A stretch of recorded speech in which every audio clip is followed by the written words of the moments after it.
broadcasting and streaming live all across America. This is HomeTalkUSA with Michael King, where we will discuss topics pertaining to your home with industry-leading experts. Michael King is a licensed general contractor with more than 30 years of experience in home improvements and the author of Contracting with the King.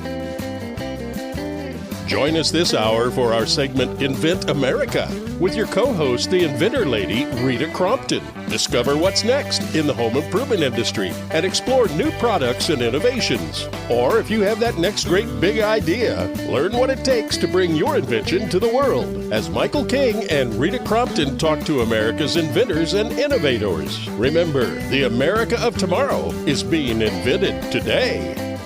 We invite you to visit us at HomeTalkUSA.com, one of the best resources for home improvement information around today. Your best life begins with your best home, and there's no place like Home Talk. That's HomeTalkUSA.com.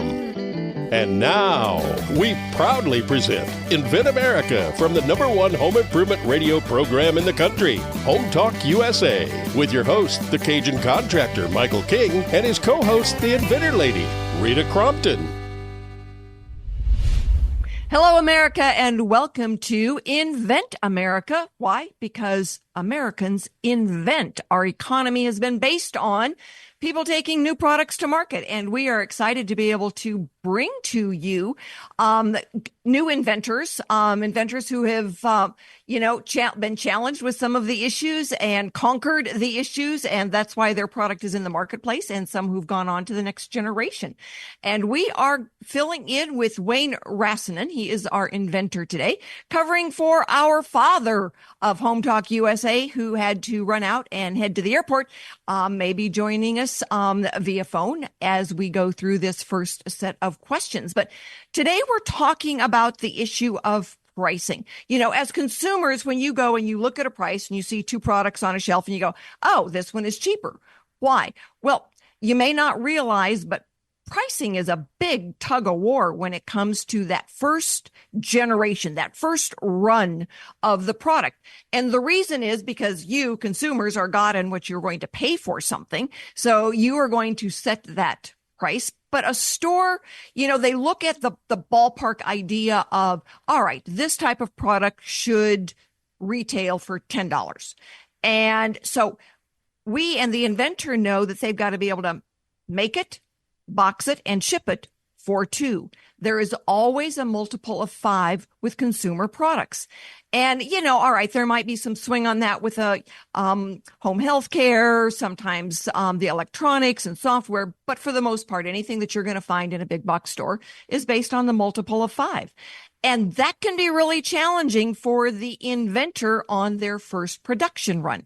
So we are going to talk to our inventors today about how they dealt with this. Now, Wayne has got a product in the marketplace already. Our next inventor, William Holley, he just got his first order in. And I know that he's kind of played tug of war with what it should go for and then the reality check of what his first run is costing him. So, Wayne, thanks so much for being with us today. We really appreciate it. Rita, it's always a pleasure to be with you. Thanks for inviting me. So tell our audience what it is that you invented. I invented a one-handed Bluetooth keyboard. It basically replaces the entire QWERTY keyboard with a little tiny thing. It's got 10 buttons on it, and with combinations of holding one button and pressing another, you've got the entire keyboard. It does every letter, function, number, and symbol of a regular keyboard, including a couple of extras that we added to control apps on iOS and Android. So it's a complete keyboard. It's called chording because you're holding more than one key at a time, like a musical chord. On this particular case, no more than 4 keys at any one time. You hold 5 keys and it voids the keystroke. So if you start pressing the wrong key, you can always avoid making that mistake. And it's really easy to do. Well, that is excellent. So tell everybody your website. So if they're curious, they can go and actually see then video of you using it. Okay. Well, there's only 10 keys. There's 2 on top and 8 on the front. So we named it DecaTxt. So DECA and then text, just TXT. We didn't put the extra E in it. Okay. So it's DecaTxt. Okay. Well, we will make sure that that is on our website and along with the logo, so it's real easy to find, and that it will link directly to Wayne's website. So anybody out there that wants to be able to do all of this, writing and everything electronically, and you want to be able to use one hand, yay. Thank you so much, Wayne, for, getting it out there. So when you were in the beginning, all right, let's talk about in the beginning when you came up with the idea, you went through all the issues of getting the patent filed, and now it comes down to price points. So you look at things in the market and you say, okay, there's nothing exactly like it. Good. That's why you're able to file a patent. But when you look at things that are kind of in the sandbox and you say, all right, my price point needs to be here. How did you get from your first manufacturing run to the appropriate price point? Well, unfortunately, I'm nowhere close to the multiples of 5 that all inventors would love to get. It is a little bit of a pricier item, so I can get away with that a little bit. But other one-handed keyboards or other cord keyboards typically sell for at least $150, usually $200. Some of them are $300 or more. There's one that's almost $600. Wow. So there is a kind of a broad range for that. I've got this one priced at $155, but I do have a discount code that I figured, well, I'm going to be on the radio. I might as well. We're going to talk price, so I've got $25 off if you use the code word Rita, RITA. So if you're a fan of the Inventor Lady, you can save $25 and get something that's completely unique and different from anything else in the world. It's really quite an item, and it works with your smart TV, your Android phone, your tablet, game consoles, everything. So I think that's the good connection that we need to make is, all right, so you've got this texting gadget in your hand. Where can you use it? So when we're looking at then the options of different things, and we're going to do some video and make sure that we get that streaming then along with the radio. That way, then folks will be able to see exactly how to use it. But I think the important thing right here is that, you've got something that is held in one hand, and then you are able to connect it to your laptop, your TV, your phone, anything where you would be able to punch in letters and numbers. This will connect to it. You can control your phone. You don't even have to pick it up. You can put in your passcode, open up your phone, go to your apps, go to your photos, take a picture. So it's a great little remote camera shutter. You can do all kinds of great stuff with it. And so it's very versatile. And I've just recently had a sale on it, sold a bunch of them. I also did a discount. And surprisingly, the majority came from people, repeat buys that had bought a previous version of it. We talked about the first run, and I think the first run was $125. So okay. But this has got more bells and whistles and everything else, because you can't just rest on your laurels. You have to constantly improve. That's right. And I think that's the topic next week that we're looking at, that we go back and forth between, product development and the intellectual property and how does that weigh? So folks, if you're, listening to this and you want to understand how that intellectual property works, tune in next week because we're going to be talking about that. And one of the things that we learned a long time ago is that the secret in life is to not be too greedy. And certainly it comes to inventing, but for some inventors, if you can just break even on that first run. And the one thing that you've got going for you is you're not trying, when you're selling yourself, either online or e-commerce, that multiple of 5 is not as hard as if you were selling in the big box stores. So it does give you some flexibility. You're selling basically off your website? Right. Yeah. And I'm also bringing it to venues and stuff like that. I've seen a lot of reaction from people with assistive technology, people that are blind or limited with one hand, or they don't have broad motor skills, but they have some fine motor skills. So it really helps out with that. How did you deal with the manufacturing of it? I did the first couple of rounds with a local manufacturer, and I tried to tried to go ahead and save a little bit of money and go to China, but it wound up not being a big savings. And I didn't go the whole route, only some of the component parts. And so, yeah, it's unfortunately a pricier proposition, but we're trying to do the best that we can and for the lowest price we can. All righty. Stick with us, everybody, because we're going to come right back with Wayne. I've got some more questions for him, and you don't know what they are because the first set of questions you've already answered. So I'm going to surprise you. And we are going to go out. We're going to pay some bills, and we will be right back with Wayne Rasanen out of Florida, right? Tampa Bay. All right. Stick with us, everybody. We will be right back.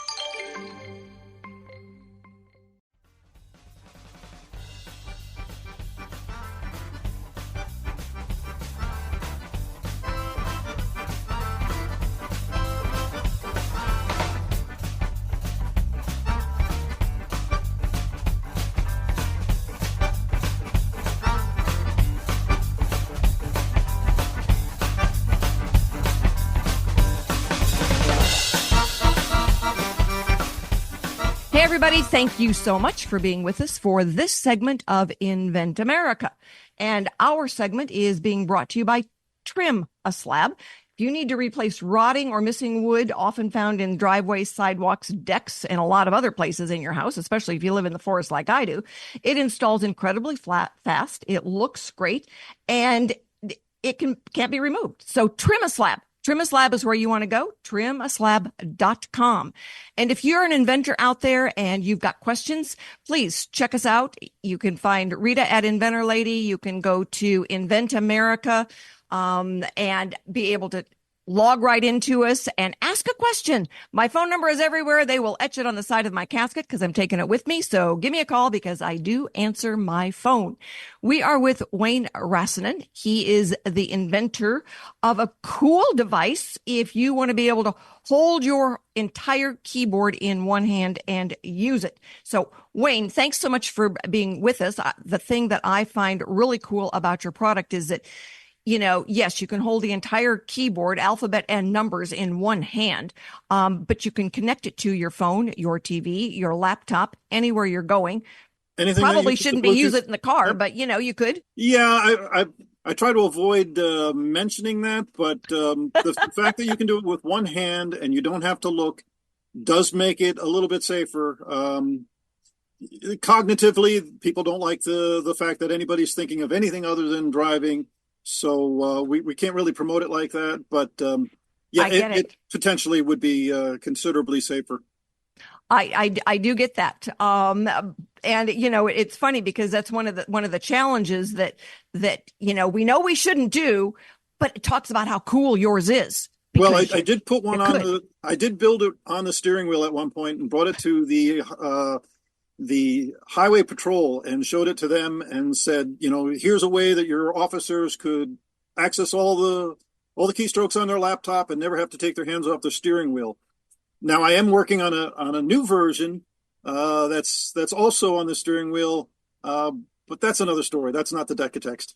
Okay. All right. Well, we'll have you on when you're ready to tell that story. Right. In the meantime, as we get inventors who go out for pricing, and I've had a couple of them recently that have kind of gone back and forth, and you brought it up just as we were getting ready to take our break, is that, I'll get inventors that will look at having some components manufactured in China and then shipped to the U.S.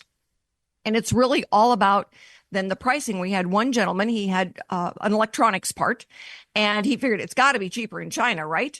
Well, it was cheaper, but the product was awful when it got here. So whatever he made up in the reduced pricing bit him on the malfunctioning. And so he ended up bringing everything back to the U.S., has it manufactured now in Southern California, and his failure rate is much lower, even though his production costs are a little bit higher. And he's happier. Well, we did get tests done before we approved anything. So the components came by, not a problem. But unfortunately, when they threw in the tariffs and other things, then suddenly the savings wasn't there. Yeah, that exactly is true. I know that on one of Greg's shows, he talked about that. that, the tariffs are, by the time the pricing gets added to it, now it's no longer competitive in the market. So you stay here in the States. And I know that Wendy Short, she's got Float No More product. And she was looking because the pricing was so outrageous, but she would have still had to have the innards that were so heavy that made the pricing outrageous shipped from China to be made in the USA. So there's all different types of nuances that an inventor, when they say, oh, I think I'll file a patent and take this product to market, not really paying attention to all of those things that come down the road that impact then your ability to sell. It's a lot harder than people think. There's a lot more to it. You wind up wearing a lot more hats than you've got a head for. So everything from getting the patent to marketing to doing the sales and everything else, building it. Suddenly you're a manufacturer and you never had a dream to do that, but it's all part of the game. So if you want to play, you gotta play a lot. Yeah. Where are your products made now? Like I said, just the component parts are built overseas, but then the molders are done locally here. The graphics are done locally. The programming is done through my team. So, China doesn't have the programming. And so a lot of it is still local and I do all the assembly. So it's a very unique product. That's what I was going to ask you is like, all right, so you've got, different things coming in from different directions. You put it all together. And then your packaging, your package, all right, that is done locally there by you in Tampa? Yeah, I get some packaging and, I do the graphics and put it all together. So, yeah, I put in a lot more time than most people would think. It's a very involved process. It certainly is. So then you're doing all of your own fulfillment as well. Yes, I was doing some on Amazon. We had some problems with Amazon and I just said, well, send them back and I'm just going to go ahead and take care of them here. One of the issues is Amazon always wants to have the lowest price. And, if you want to run a sale or if you want to do a promotion or something like that, well, then you have to do that on Amazon too. And it gets to be a bit of a headache. And so these only built 200 of them. And hand numbered them and everything else. So you're getting something directly from the inventor. It's pretty unique. Well, that is excellent. I was going to say, so if you're making a lot of the parts, having them shipped in, putting it all together, doing all the packaging, doing all the fulfillment, when do you sleep? I'll sleep when I'm dead. I like that. I've resembled that remark sometimes. And so for our inventors who would like to be able to go out and get one of your products or see it, you've got DecaTxt.com. DecaTxt.com. Use the promo code Rita, and that'll get you $25 off. So makes it $130, a little bit cheaper. It's basically a lot cheaper than any of the other competitor one-handed keyboards out there. There's very few of those. So, well, that is excellent, Wayne. And I'm going to hold you to that discount when we do the video as well. Through September 30th. All right. We're good on that. And everyone, stick with us. We will be back with our next inventor. And we're going to run off and pay some bills. If you've got any questions out there, please check in. If you need a new service provider, we have got good vetted service providers who can help you and get you back on track. We also do the Inventors Roundtable where you can come and ask your questions and talk to wonderful inventors like Wayne. So stick with us, everybody. We will be right back.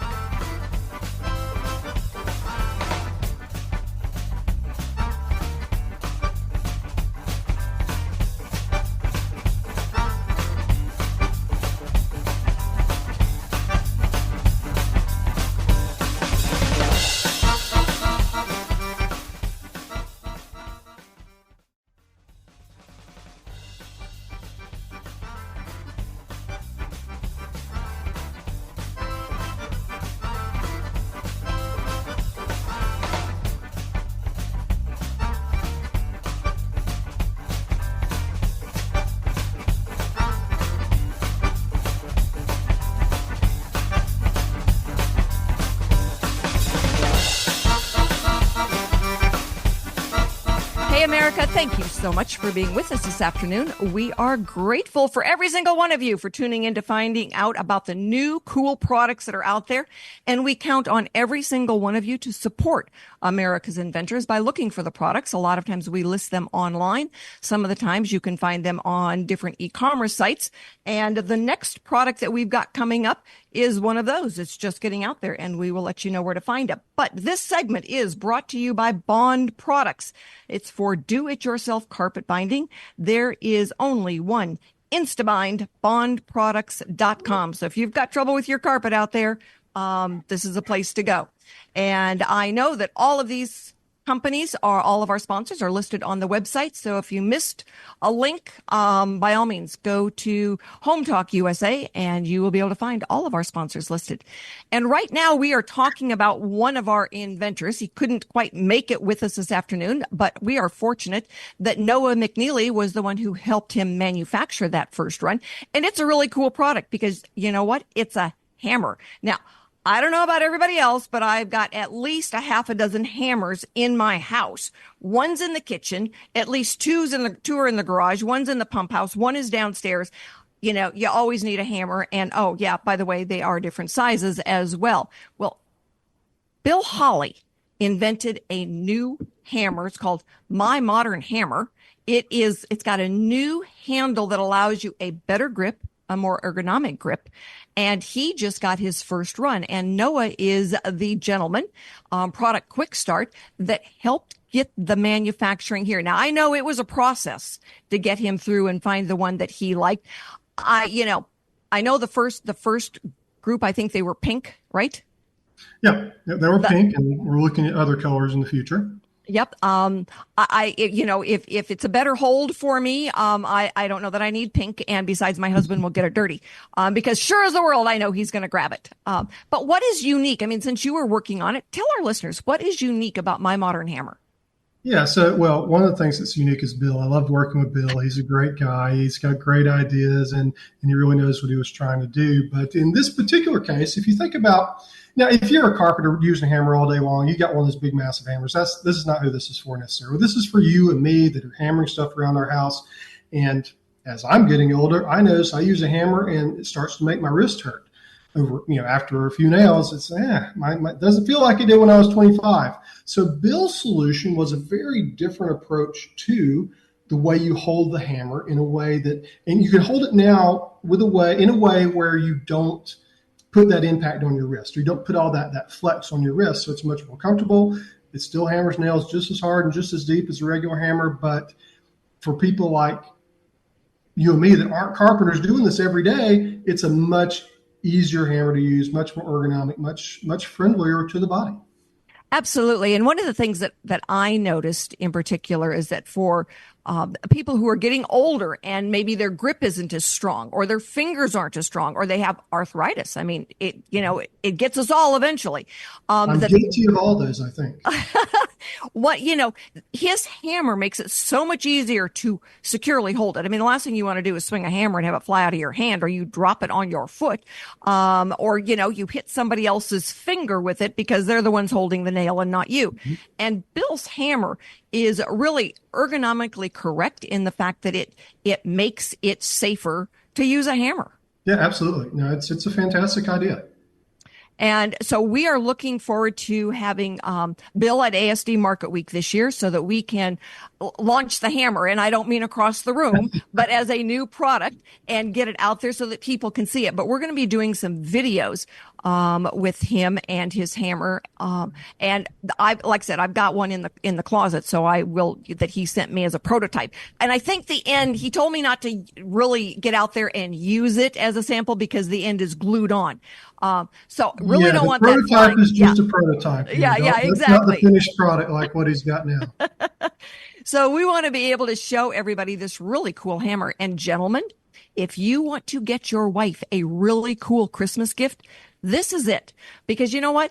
I don't want a new tool really for Christmas, but I cannot tell you how often when I get the new tool from my husband, he's not telling me, go and do this job. He is telling me, here is a safer, better, easier way for you to do a job that I know you're going to do anyway. So we want everyone to be able to find Bill's hammer. We will put the website up for you and be able to, get those Christmas gifts going early. It was years ago, my family would say, she just gives us, Inventor products for Christmas. And then my son-in-law started going, what's she giving us this year, man? We want to see those new gifts.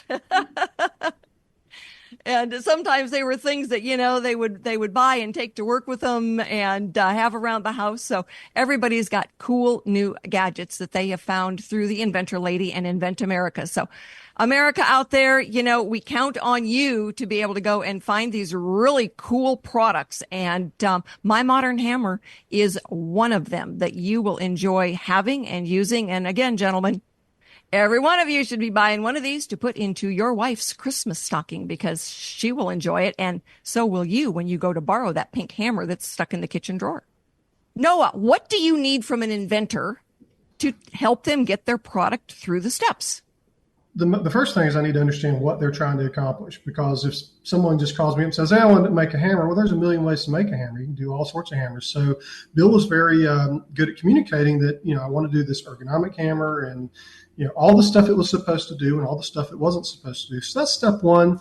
Then we move beyond that. Okay, what are we hitting? What are we targeting price-wise? And that helps guide what materials we look at and what manufacturing processes we look at.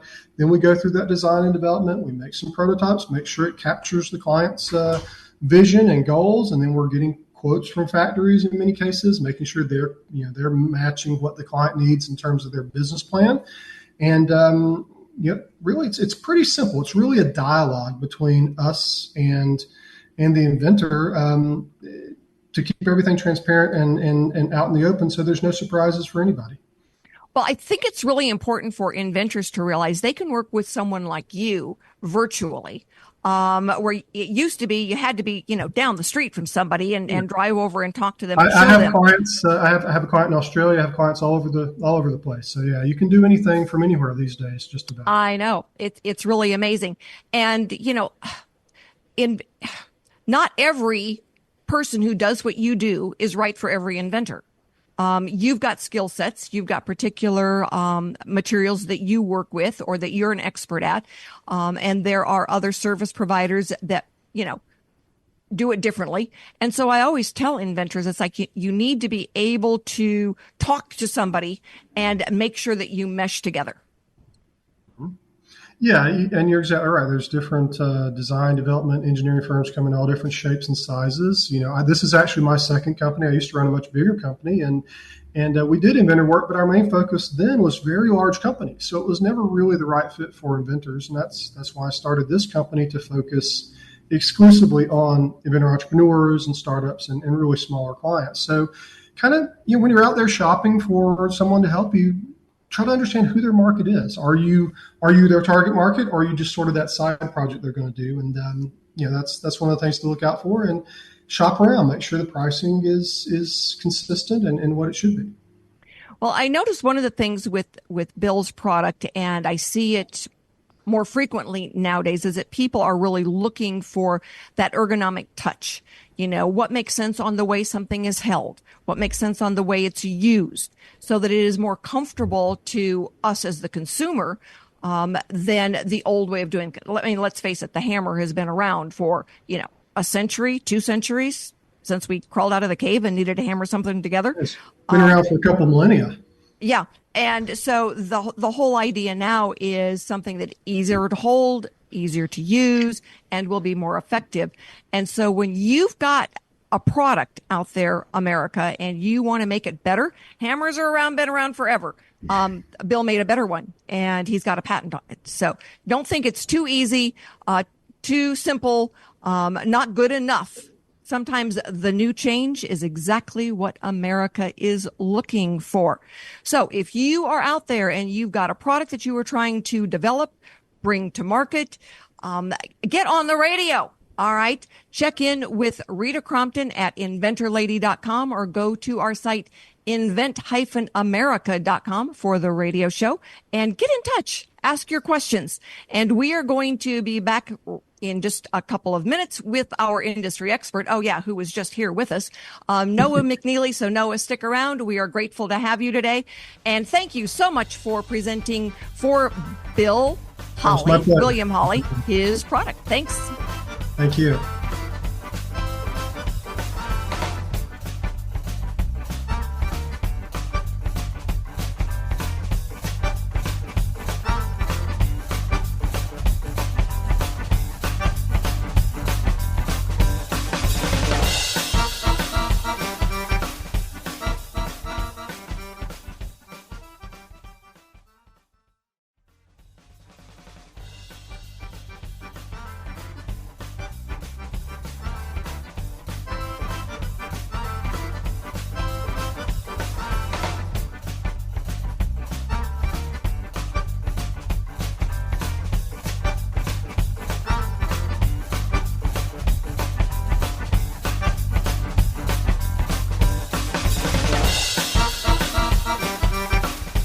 Hey, everybody. Thanks so much for being with us for this segment of Invent America. We are being brought to you by Aztec Washer, revolutionary and innovative roofing product since 1968. They've been around for a while. Seal it right, seal it tight.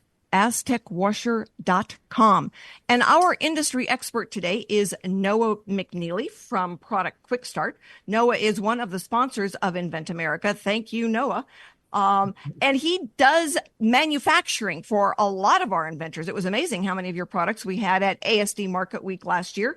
And in fact, the inventor we just had on, Bill Holley, had used you, and he's just got now his first order in, and we will be promoting that and selling That's fantastic. I knew they'd shipped. I didn't know he'd gotten them yet, so that's great. Yep, he told me that. We were actually in a meeting together in Kentucky on Friday night. So it's amazing how, as inventors, we have got the ability to move around the country at the snap of a finger. And virtual technology always helps.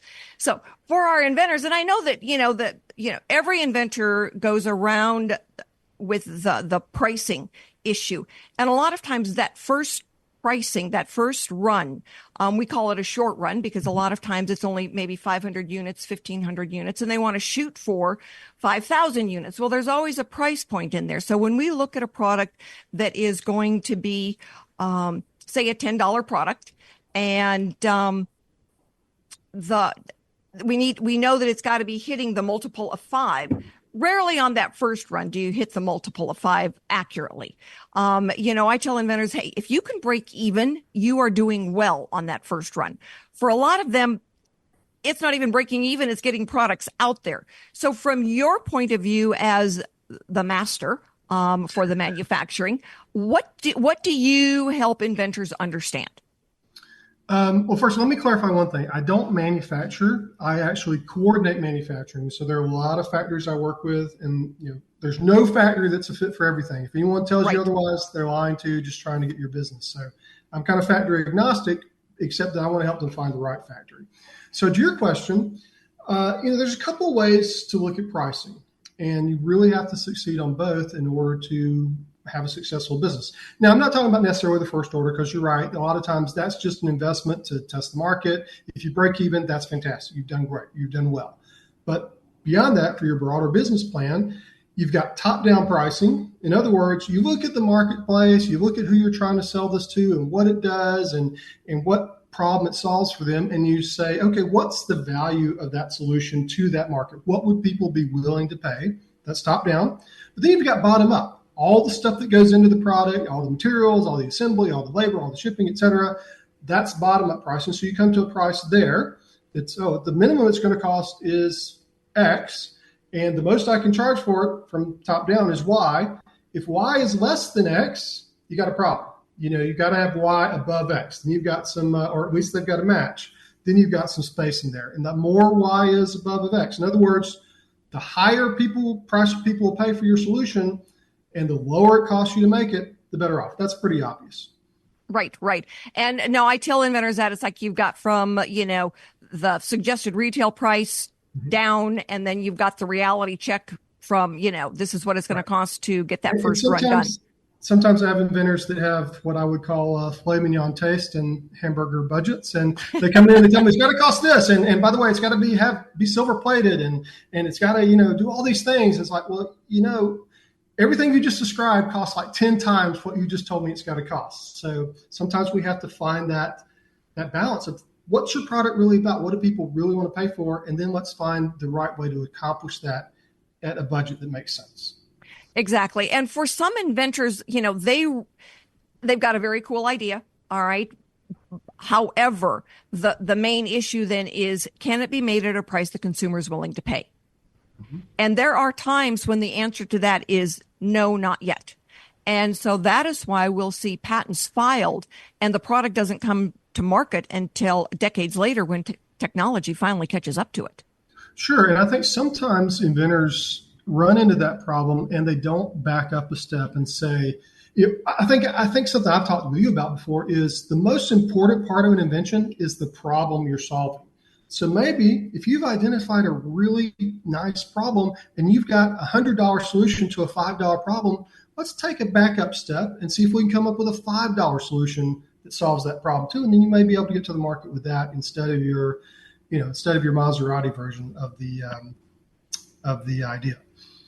Well, and that's exactly right. We look at a lot of times the issues of what's it going to be made out of. Well, when we're talking to somebody like you can say, all right, well, this is what you said. However, we can make your price points if we use this over here. And a lot of times the inventor doesn't know all the options to making something. And there are also times when we look at saying, all right, your patent is like this, but if we made it this way, we could hit your marks because it's going to be less expensive. And so we try to always make sure those patents are as broad as possible. So if the door is top to bottom, it doesn't matter if it's left to right. It doesn't change the patent. Right. It's just a door that opens and functions. Well, then you as the manufacturer can advise on the best way of being able to make it at a price the consumer is willing to pay. Yep, absolutely. I mean, this is a complicated problem for inventors, is being able to hit those price points. Is it going to be manufactured here? Is it going to be manufactured in China? Is it going to be manufactured in Mexico? I had guys years ago that were doing a new toilet product. It was very cool. And they were having it made in China. And I go, did you think about doing it in Mexico? Because all the porcelain comes out of Mexico. And they go, oh, we kind of missed that one. So, instead of backing up, they just kept plowing through, and right. I don't think they ever made it to market. And that's unfortunate. So there's no universal answer to that question. And the answer does change can change as your business evolves too. So China might be the right place for your first year or two. Then it makes sense to go somewhere else like the US or Mexico. Well, I want to thank you so much, Noah, for being on today. We'll do some video and get you out there so people can see you, and we'll get you on one of our IRT meetings. Everyone, thanks so much for being with us today for this segment of Invent America, where we were talking about how hard it is for inventors to struggle with that pricing. They want to hit the best price for you, the consumer, and sometimes that is a real challenge. So be with us next week when we actually talk about that tug of war between the manufacturing and the intellectual property. Thank you.